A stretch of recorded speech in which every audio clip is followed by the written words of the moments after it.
When I was in the Scouts, or rather the local equivalent, legally adult Scouts had to complete the 3-feather challenge. 1 day without food, 1 day without speaking, and 1 day and night alone in the woods with only a knife and a tarp, unseen by any human. Afterward, we had to sneak back to the Scout camp unnoticed by the sentries and report to the campmaster. It was my 3rd day, so I took off, walked for miles through the woods, and found the most remote spot in the wildest, most overgrown part of the forest. I spent a spooky but uneventful night until almost dawn, when I decided to go for a morning swim in the lake right before heading back. I stripped nude and went towards the lake but noticed a group of guys fishing, so I decided to go back. Suddenly, the ground underneath my feet caved in, and I found myself submerged up to my armpits in the absolute vilest mass I have ever smelled. It was a pit where poachers dumped the guts and leftovers of illegally hunted deer, and it had been fermenting for weeks. Imagine the scene. A group of anglers hears some ungodly screaming from the direction of the woods and runs to see if someone needs help. What they see is a teenager-shaped ghoul covered completely in blood and rotten offal, crawling out of a bloody hole in the ground, shrieking and weeping, and then running at them to get to the lake and wash off. In 2016, my boyfriend and I went camping in eastern Pennsylvania. The place we decided to stop for the night was quite primitive. Camping was free, there was no cell service, barely a road, etc. We did encounter 2 other people who might not factor into what happened later, but they were creepy, so I'll describe them. The first was a woman who had her truck off to the side of the road a little as we drove past. She had the hood open and seemed to be waiting for someone to stop and offer help. Usually, my boyfriend had no problem helping someone, but he said this time something about her put him off. She didn't really seem like she needed help. Usually, people who need help look at you hopefully as you approach. She looked like she just expected we would stop. That's what my boyfriend said anyway. I hadn't really noticed anything that's strange about her. The next person came when we had chosen a spot and were setting up a fire for hot dogs. I had noticed people drive by a few times, but my boyfriend pointed out each time it was the same car, and the man in the car watched us each time he passed. My boyfriend was a little uneasy about this, but we had driven around for a while before finding a place we liked. It had been raining, and everything was muddy, so we wanted the driest site possible. He could have been doing the same thing. We briefly thought about moving, but the road was muddy too. If he wanted to find us, all he had to do was follow the tracks. There were some other tracks, but not many. He'd only have to backtrack a little to locate us again. He didn't come by another time, so we stayed and spent the several remaining hours before dark goofing off. No one else drove by.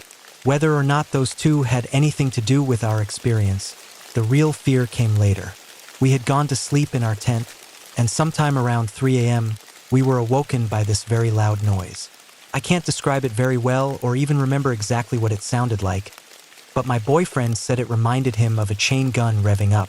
It was also similar to how it would sound if someone recorded a shovel being dragged over gravel and played it over a loudspeaker.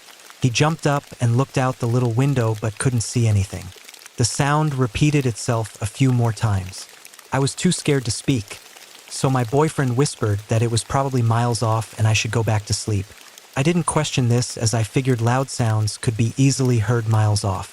After we left, he told me it sounded like it had actually been coming from just down the road, but he didn't want to freak me out.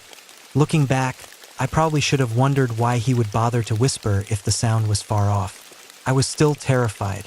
Every little thing I heard outside sounded like someone was walking around the tent. We laid there for a while longer when finally my boyfriend told me to get dressed because we were leaving. I got alarmed by this and even more alarmed when he unwrapped the machete we had bought just for this trip from its plastic before opening the tent. We quickly packed up and loaded the car. I looked around for footprints that weren't our own, but despite the moon providing plenty of light, I couldn't see any. I did point out something my boyfriend hadn't noticed before we got into the car.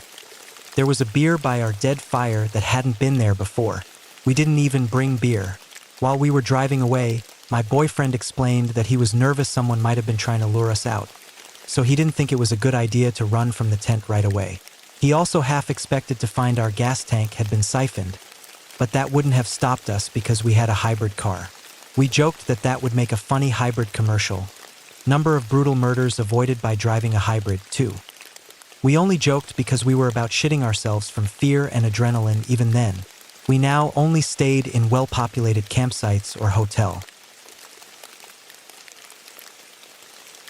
One of my best friends from college was a geology major who ended up becoming a ranger in the southeastern US. We haven't spoken in years, as is often the case as we age, but I remember a story he told me about 8 to 9 years ago. He had recently helped out an elderly married couple. He had seen them come to the park several days in a row and found out they were visiting from out west. They had gotten engaged there decades prior. They had been searching for a spot where they had taken pictures and where he had popped the question but were having trouble finding it. After looking at the pictures and figuring out roughly where they were trying to go, he escorted them in his vehicle and then hiked with them to where he thought it would be. They found the spot, and he left them there and went back to his station at the entrance. He said he got a weird feeling once he got back and felt like he needed to wait to see them whenever they left. Well, when it came time to lock up at night, he still hadn't seen them leave, so he reported it, left his assistant to wait at the shack at the entrance, and went back to where he had left them. He found both of them lying down, spooning along the bank of the river. Neither was alive. He called the cops, went through the usual procedures, and then went home. The police were able to disclose their identities to him but weren't sure about anything else initially. Later, he learned that the wife was terminally ill with cancer, and they had both committed suicide by ingesting some sort of chemical/pill combination. They had chosen to do it where they had gotten engaged. My friend wasn't torn up about it. He was obviously sad about their deaths, but he thought they hadn't asked for help earlier because they didn't want anyone to think they had helped them commit suicide. My cousin works for the Forest Service in the Montana or Wyoming area, and I decided to go up there with her to literally test the waters. She does hydrology and has to ride out to the middle of nowhere to test streams and snow runoff to ensure there are no contaminants, so I thought that sounded fun and wanted to do a bit of a tour with her. We were going to have to camp out there for 2 nights, so we packed up all our gear in saddlebags or saddle bundles and started out. The first day and night were amazing. The scenery was beautiful, and the air quality was incredible. It really is so peaceful out there. I love that area and wish I got to go up there more often. Anyway, we started out on the second day, and my cousin said, "You want to see something weird?" Of course, I said yes. So she led me on a bit of a side journey into this tiny little ravine. We ended up traveling about 2 hours away from the actual path we had laid out. At the very end of this fold in the land, she dismounts and tells me to get off my horse. We tie them up in this gorgeous little clearing, and she tells me to follow this tiny wildlife path and bring our little rechargeable radio. It is one of those you can plug in or wind up, and it also acts as a lantern if you really need it to, but that kills the batteries quickly. I follow her instructions, and out in the middle of nowhere, there is a huge coil of wire sticking out of the ground. The wire itself was not weirdly large, like some buried transmission wire, but small, like 10 or 12 gauge wiring for a house. It trailed off into the brush and trees, so naturally, I decided to follow it out of curiosity. My cousin trailed behind me, and this wire, after coming straight up from the ground, was strung across limbs of trees, then back to the ground, then it snaked around rocks and finally dead-ended into an outlet. That outlet was mounted on the side of a desk. It looked like a schoolteacher's desk from when I was growing up, with a metal base and a pseudo-wood/slash plastic top. No chair, no building, no nothing, just this outlet and this desk. I was staring, confused as all hell, at this desk in the middle of a forest when my cousin took the radio, pulled out the cord, and plugged it into the outlet. That thing then lit up and started blaring static. The wire was being fed from somewhere. The place where we were had no road access, no buildings for many miles, and no other people around. And yet, there was a live outlet. Weird as hell. No spooky jump scares or bodies, just one lone powered desk in the middle of the woods. I wish I had taken a picture of it. I was hiking in Andorra with a friend. Long story short, we got lost off the trail and ended up in Spain. We found another trail and were following it without a map. A while ahead of us, we saw a man with 2 golden retrievers walking in the same direction we were. He looked young and was carrying climbing gear over his shoulder. We rushed down the trail to catch up with him and finally did. We asked him for help with directions, and he told us exactly where we were and where we needed to be. About 12 kilometers away, there was a town with a hotel. He said there was another, smaller town about 6 kilometers away where he had parked his car. He offered to give us a lift for the last 6 kilometers if we liked, but mentioned he was in a hurry. We were over the moon and started hiking together for a while. The dogs were nice and friendly, running circles around us. We were chatting with the guy, and he was really nice, but my friend and I were getting tired and couldn't keep pace with him for long. The trail bent to the right, and the man, now a bit ahead of us, disappeared behind the bend. We got there a couple of minutes later, but the trail was empty. No man and no dogs, even though the trail was a straight run for quite a while, and we should have been able to see them. The two of us continued on, alarmed, waiting to hear or see something, or perhaps fearing we'd be murdered by a stranger. Nothing. We eventually got to the town, and from there, made it to the safety of the hotel in the next town over. We were completely freaked out by his sudden disappearance, and to this day, we are both convinced he was a ghost. Ex-Ranger here. We had a group of frat boys making way too much noise at a campsite. We came by twice, and on the second visit, I told them it was their last warning.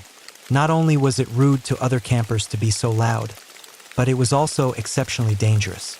I explained that the local mountain lions, known as ghost cats, are attracted to loud noises at night and can creep right up on you without you hearing or seeing them. I warned them not to leave their tents and to remain silent if they heard anything. Back at the station, we grabbed the lion pelt from the inter center and the night vision goggles. The head ranger had to blow what was left of the budget at the end of the previous year. Once the frat boys were all in their tents, we crept into the campsite and made fake lion tracks everywhere. We set up the lion pelt propped up over some sticks. The other ranger got out the PA system and, from a distance, started making fake lion calls, slowly getting closer. I pulled the Jeep forward like we were arriving on the scene, got out, and turned on my mag light to illuminate the silhouette of the lion pelt. Because I was moving quickly, the shadow of the lion appeared to be moving. At this point, the frat boys were losing it. "Jim," the other ranger shouted, "stay in your tents," followed shortly by, "she's coming around at us," and then, "there's another one." Finally, he yelled, "let's get the fuck out of here." We then turned off the flashlights, grabbed the lion pelt in the darkness, jumped in the Jeep, and sped off. Just after sunrise, the frat boys started peeking out of their tents. Nobody was brave enough to get out until about 8:30. When they saw all the huge paw and claw prints everywhere, they really freaked out. Your tax dollars at work. I lived on the outskirts of a national park in a cabin. It was a 4-mile drive from the main road just to get to the property, and we had no plumbing or power. This property was right next to where the park started, and to call it the middle of nowhere is an understatement. My roommate at the time was interning with the park service, but he was a city kid. Every evening, at the dead of night, I had been hearing noises in the woods, what I thought was someone walking. But then they'd just stop in particularly overgrown areas of the jungle, making me start to doubt myself. Was it a pig? A cat? Just the wind? The cabin didn't have a locking door, and the owners didn't want me to install one, so I began sleeping in my car. This was a huge property, and I'd park my car over an acre away from the cabin and where I was hearing the sounds. But I started hearing those footsteps again. I decided to move out. My roommate, who thought I was bonkers, stayed and still slept there without a locking door. He got robbed, not once, but twice after I moved out, so he finally put up motion-triggered cameras. There was a man with a long rifle who would hike up to the property, set up in the bushes, and watch us. Back in 2010, I had just finished a wilderness leadership class and decided to go to Colorado to get some solo wilderness time. I found out about some hot springs near the Colorado River that were only accessible during the winter because during the summer, the snowmelt raises the water level of the river and they become submerged. I decided to spend a few weeks out there. It was on BLM land, and I had about a 4-mile hike from where I parked to where I was camping. The BLM lady who watched the land saw me when I arrived and asked me to just write the date on my windshield every week to let her know I was still alive out there. Anyway, it was pretty pleasant out there, but every night I was terrified of the bears. They should be sleeping, but if they weren't, it meant they were hungry as heck and I was potential dinner. For this reason, I decided to set up camp close to a cliff. It was about 40 feet down to the river, and I figured worst case scenario I could jump and then get to the hot springs to prevent hypothermia. It was a crazy plan, but once you're out there, you realize bear spray is kinda useless inside the tent. So one early morning, I heard these loud animal noises outside my tent. They were getting closer and very loud, accompanied by grunting and breathing noises. I was too scared to open my tent. I just froze. The steps kept getting closer and closer. At this point, I could hear it sniffing my tent. I didn't dare move, I just lay there. It started to move away from my tent, but it was still out there, and now I heard more than one animal. I finally poked my head out, and it was a herd of elk. I swear, though it was probably the most scared I've ever been while camping. I used to be in a group similar to the Scouts, so we spent a lot of time in the woods, and weird things happened often. I was a leader for the 8 to 10-year-old age group, and we were out on a camping trip. It was the first year we stayed on that terrain, and it was huge. Normally, we tend to explore the majority of the terrain before the kids arrive, so we are aware of any possible dangerous spots to avoid. This time, it was impossible. Every camp, we have what we call a night game. It's usually a scary game in which the kids have to complete several tasks while the leaders scare the ever-loving shit out of them. Obviously, we had one during this camp too. We masked up as monsters and hid out in the woods close to the checkpoints they had to pass. While running between checkpoints, I found an open stretch of forest with little to no foliage, so it was ideal for chasing after them. There was no real room to hide besides behind trees, so I couldn't use my flashlight, or they'd be able to see me from miles away. It was dark. The unsettling kind of dark that plays tricks on your eyes, making you start imagining things that aren't real. During my stay there, I saw a shadow that was around my size running past me a few times. I couldn't see it very well, so I just assumed I was imagining things because nothing was there when I turned my flashlight on. The game was nearing its end, and I saw the shadow again. This time, I could see it vaguely standing near a tree not too far away from me. I thought it was one of the other leaders hiding to scare kids and decided to go over there as it was about time to go back. I aimed my flashlight towards the tree, and while getting closer, I noticed that there was indeed someone standing there, dressed in what looked like a torn burlap sack and with their head covered with a few white plastic bags that looked like they were tied together. I started to feel pure dread. Something felt really off. I asked if everything was okay, but they didn't respond. The only thing I heard was this weird sound that sounded like someone knocking on wood. Nevertheless, I went a bit closer until I was about 10 meters away from this person. The knocking sound turned out to be that person smacking his head repeatedly into the tree. I noticed he looked like a male. He was barefoot, and his arms and legs were covered with crusted mud. His hands were in a weird, cramped position. I was convinced this was just one of the other leaders pulling a prank, so I told them to knock it off. He slowly turned his head and started walking towards me. Something inside me just told me to run. It didn't matter if it was just a stupid prank, and I ran away scared for nothing.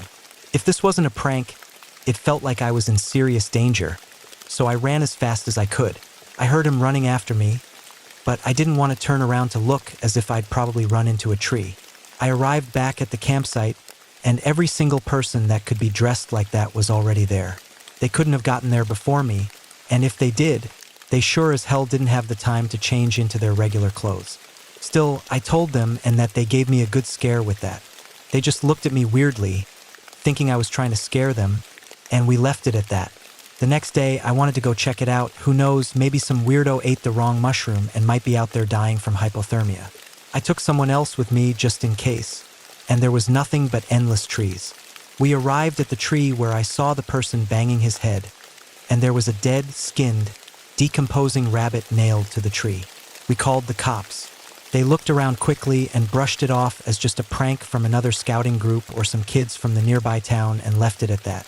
We didn't notice anything weird after that, so it probably was a dumb prank. But seriously, some people have a fucked up sense of humor. I was the lone recreation ranger in a small district in southern Idaho. The nearest town from the guard station was about 1.5 hours away by car. After moving into the guard station, the solar power was not working, and I hadn't slept for about a month due to various factors. Bats in the cabin, something walking on the deck at night. The woods there always had an eerie feeling to them, unlike the southwest ponderosa forest that I was used to. About 2 months into the seasonal job, I started to hear something walking and scratching on the deck at night, perhaps even on the door. This district was known for its badgers and beavers, so I didn't think much of it. When leaving the cabin at night, I always had an eerie feeling like I was being watched. One night, I was returning from my grocery run, always went on Tuesday nights, and I had a bad feeling. At the time, I did not have my shotgun in the vehicle. After stepping out of the vehicle, I looked to the right of the cabin, about 50 feet from my front door. All I could see were two eyes about 3.5 to 4 feet in the air. To say I freaked out was an understatement. I started yelling, "Get the fuck out of here." But the eyes only crouched down and inched closer. At this point, I could tell it was a large animal of some kind, definitely not a coyote. I tossed a piece of firewood in the general area, and the creature leaped back a bit but did not make a sound. I tossed 4 or 5 more pieces, and the creature still inched forward. At this point, I fumbled with the keys. Of course, the fucking solar power was out again. I managed to get inside and grabbed my shotgun. Technically, you are not supposed to have guns in government housing, but who the fuck lives in the hills have eyes backcountry and does not carry? I went outside. The creature was a bit closer. Still, I could not get a good look with my shitty headlamp. I loaded the shotgun and continued to throw pieces of wood with one hand. Finally, the creature walked back into the brush. That night, I drank about 4 IPAs and slept with my shotgun. In the morning, the trail crew came up and we found mountain lion tracks all over the porch, rocking bench, and compound leading back to the creek. After that event, I always heard the rocking chair move and someone or something walking on the porch, but never found any tracks after that point. Considering that it was always muddy up there, it was weird not to find any tracks. I've been stalked by mountain lions before and never had that eerie feeling like I did in those woods. Subscribe if you enjoy the video or watch another.